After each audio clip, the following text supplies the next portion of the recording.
Our gut plays such an important role in our overall health, and we're now starting to see more and more with different research studies that our gut microbiome is linked to so many chronic conditions.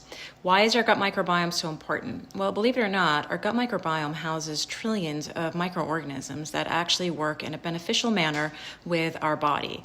There are some gut microbes that are also detrimental to our body, so it's important to keep the ratio of beneficial gut bacteria much higher than the ratio of bad gut bacteria. So how do we do this?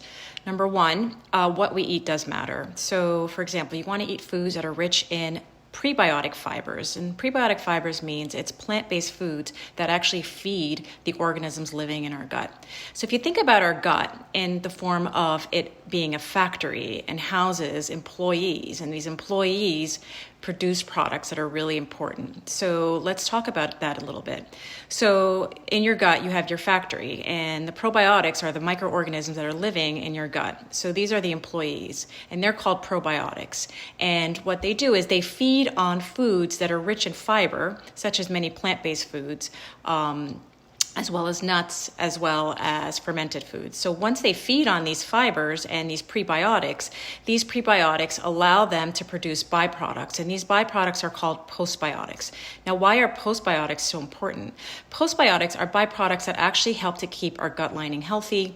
They also send signals to our brain, to the satiety center. They also help to produce neurotransmitters in our body, and they also help to produce vitamins in our body. So this is why it's so important to feed our gut the right foods in order for them to produce the best byproducts and the best postbiotics that we can do.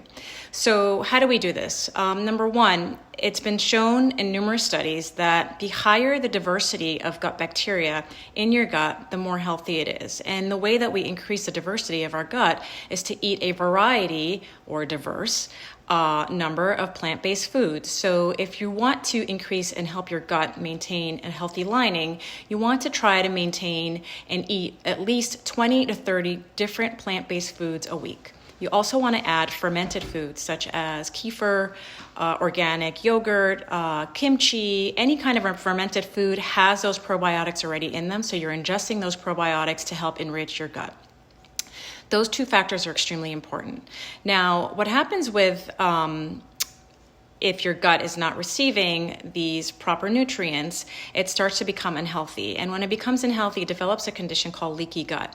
Leaky gut causes a breakdown of the barrier and the lining in the gut. And when there's a breakdown in the lining, what's supposed to stay in the gut and come out in the stool, unfortunately leaks out into the bloodstream because the barrier has become weakened. When it leaks out into the bloodstream, our immune system recognizes it as something foreign. And so it builds these inflammatory and immune responders that almost work to attack these things that it's seeing in the bloodstream as foreign. So it's really important to start healing our gut and start maintaining a healthy gut by the foods that we eat. We can speak a little bit more about this another time.